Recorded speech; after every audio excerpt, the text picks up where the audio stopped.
Latha sport. இன்னைக்கு நம்ம கிச்சனில் ஒரு 4-5 பேர் வந்து உப்புமா கொழுக்கட்டை ஆர்டர் பண்ணியிருக்காங்க.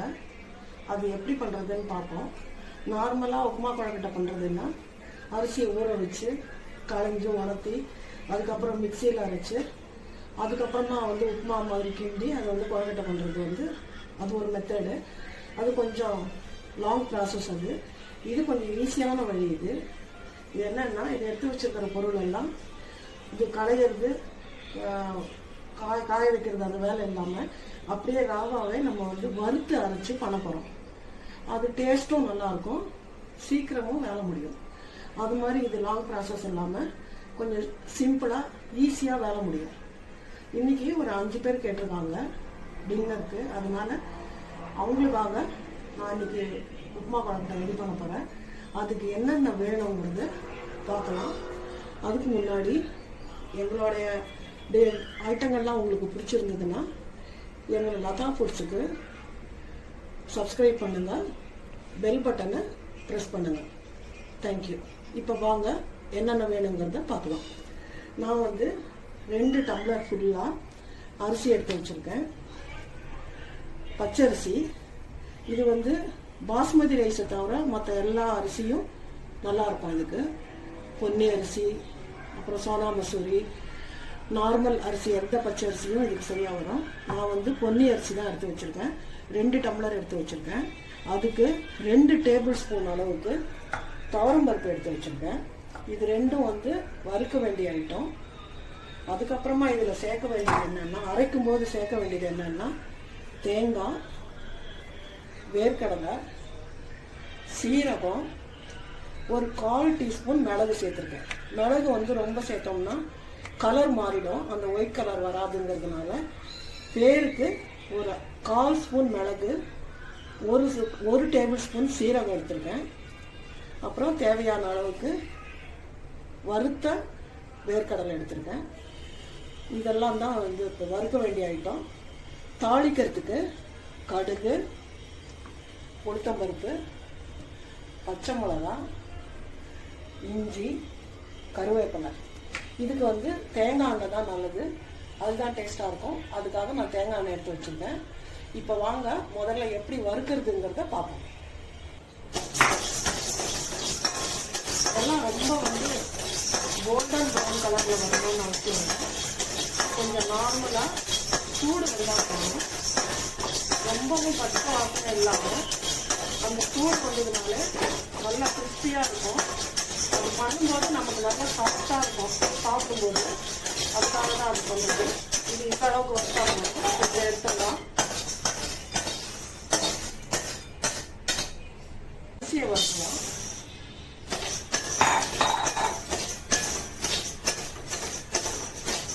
அரிசி வந்து அரிசியும் அதே மாதிரி செவக்கணுங்கிற அவசியம் கிடையாது. இந்த கடாயோட சூடு மட்டும் அதில் அரிசியில் பட்டாக்க போகிறோம். அந்த ஈரத்தன்மை, லேசான அந்த ஈரத்தன்மையும் ஒரு இனிப்பு தன்மையும் இருக்கும் இல்லையா அந்த அரிசியில். அது வந்து உங்களுக்கு இந்த வறுபடும் போது கொஞ்சம் அந்த லேசான அந்த சூடு படும்போது அந்த கிறிஸ்பாக இருக்கும், நம்ம சாப்பிட்றதுக்கு நல்லாயிருக்கும். அதனால தான் நான் லேசாக வறுக்கிறது. இது இப்படி லேசாக இப்படி தொட்டு பார்த்தீங்கன்னா சூடு வந்திருக்கணும். ரொம்ப வாசனை வர அளவுக்கு வறுக்கணும்னு அவசியம் இல்லை. இன்னும் ஒரு 2 நிமிஷம் இது வறுத்தா போகிறோம்.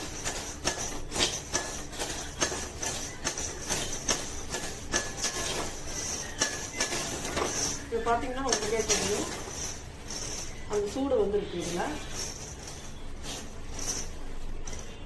இப்போ அடுப்பை ஆஃப் பண்ணிடலாம். இதை அரைச்சிட்டு இது எப்படி பண்ணுறதுன்றதை பார்ப்போம். நம்ம இந்த உப்புமா இப்போ எப்படி பண்ணுறதுங்கிறது பார்ப்போம். உப்புமா பண்ணிவிட்டு அதுக்கப்புறமா தான் அதை உருண்டையாக பிடிச்சி வேட்டில் வச்சு எடுக்கணும். அது எப்படிங்கிறத பார்ப்போம். நான் வந்து இப்போ கடாயில் ஒரு 2 டேபிள் ஸ்பூன் அளவுக்கு தேங்காய் எண்ணெய் ஊற்றுறேன். எப்பவுமே இது தேங்காய் எண்ணெய் தான் இது நல்லா இருக்கும். இதுக்கு 2 டேபிள் ஸ்பூன் தேங்காய் எண்ணெய் ஊற்றிருக்கேன். அதை தவிர நான் வந்து பச்சை மிளகா, இஞ்சி, கருவேப்பிலை எல்லாத்தையும் சாப் பண்ணி வச்சுருக்கேன். அப்படியே பொடியாக நறுக்கி போட்டாக்கா அந்த கருவேப்பிலை இதெல்லாம் வந்து எப்படியும் எல்லாரும் ஒதுக்கிடுவாங்க. அந்த கருவேப்பிலை வயிற்றுக்கு போகணும், இஞ்சியும் வயிற்றுக்கு போகணுங்கிறதுனால அது ரெண்டையும் நல்லா நான் மிக்சியில் ஒரு சாப் பண்ணி எடுத்து வச்சுருக்கேன். இப்போ தாளிச்சிடலாம்.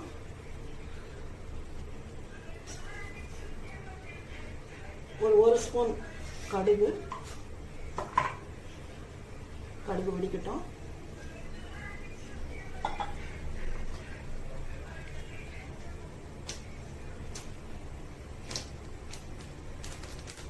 கடுகு வெடிக்குது. ஒரு ஸ்பூன் உளுத்தம்பருப்பு, எடுத்து வச்சுருக்கிற வேர்க்கடலை. இப்போ அடுப்பை வந்து சிம்மில் வைக்கணும். நல்லா கிண்டி போயிடும்.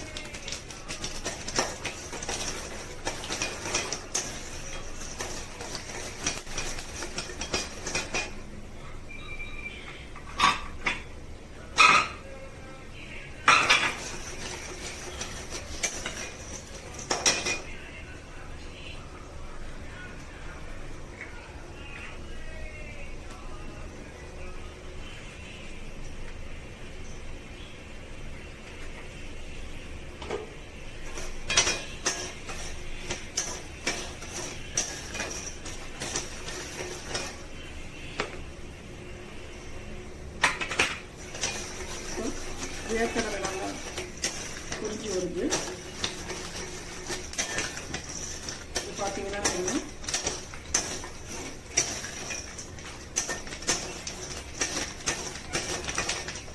ஒரு அரை ஸ்பூன் பெருங்காயம்,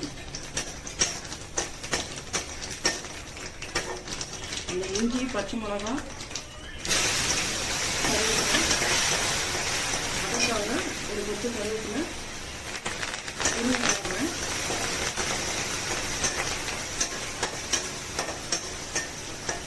இதை போட்டுட்டு இப்போ நம்ம எடுத்து வச்சிருக்கோம் இல்லையா தேங்காய், இதையும் இதில் வறுத்துடணும். இது வந்து ஒரு மூடி தேங்காய், ஃபுல்லாக ஒரு மூடி தேங்காய் போட்டிருக்கேன். இந்த தேங்காவை கொஞ்சம் நல்லா வறுக்கணும். இல்லைன்னா அது பச்சையாக இருந்ததுனாக்கா அது டேஸ்ட்டு சரியாக வராது. கொஞ்சம் அந்த எண்ணெயில் கொஞ்சம் இது வறுபடணும்.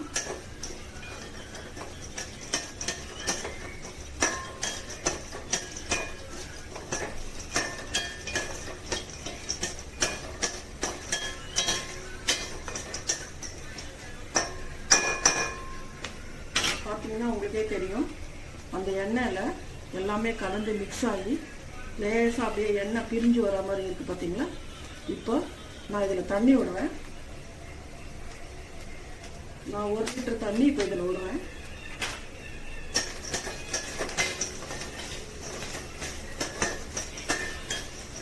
இப்படி கொஞ்சம் வறுக்கும் போது தான் அந்த தேங்காயோட வாசனை வருது. வறுக்காமல் பச்சையாக போட்டோம்னா அந்த தேங்காய் வாசனை இருக்காது. இப்போ நான் 1 லிட்டர் தண்ணி இதில் வைக்கிறேன்.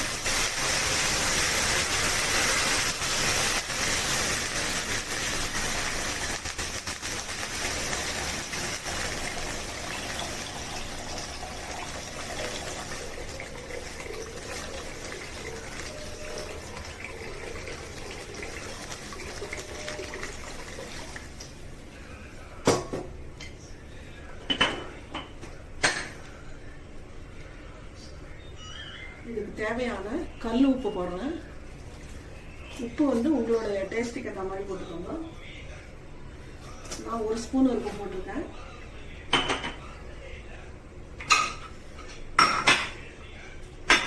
இப்போ இது நல்லா கொதிக்கட்டும்.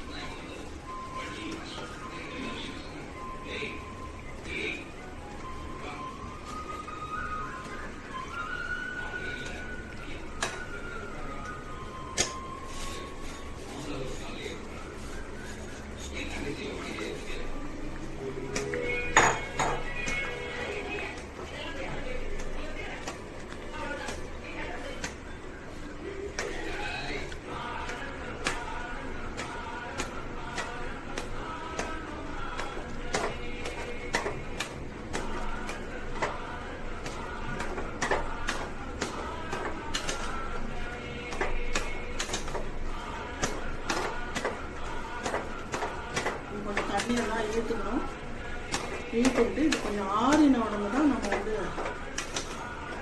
பிடிச்சி வைக்க முடியும். சூட்டோட இப்போ இது பிடிக்க முடியாது.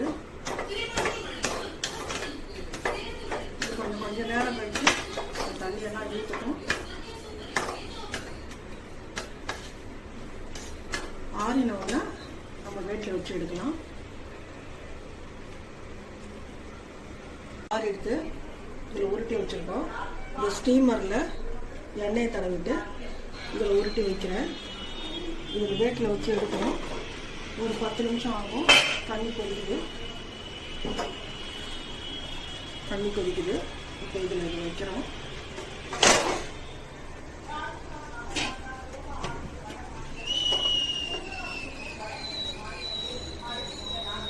$10 minutes பாயில் ஆகும். பார்த்துட்டு ரெடி ஆகிட்டு இப்போ இதை சர்வ் பண்ணிடலாம். உங்களுக்கு இது நீங்களும் வீட்டில் செஞ்சு பாருங்கள். பிடிச்சிருந்ததுன்னா என்னுடைய சேனலுக்கு சப்ஸ்கிரைப் பண்ணுங்கள், கமெண்ட் பண்ணுங்கள், ஷேர் பண்ணுங்கள். தேங்க்யூ.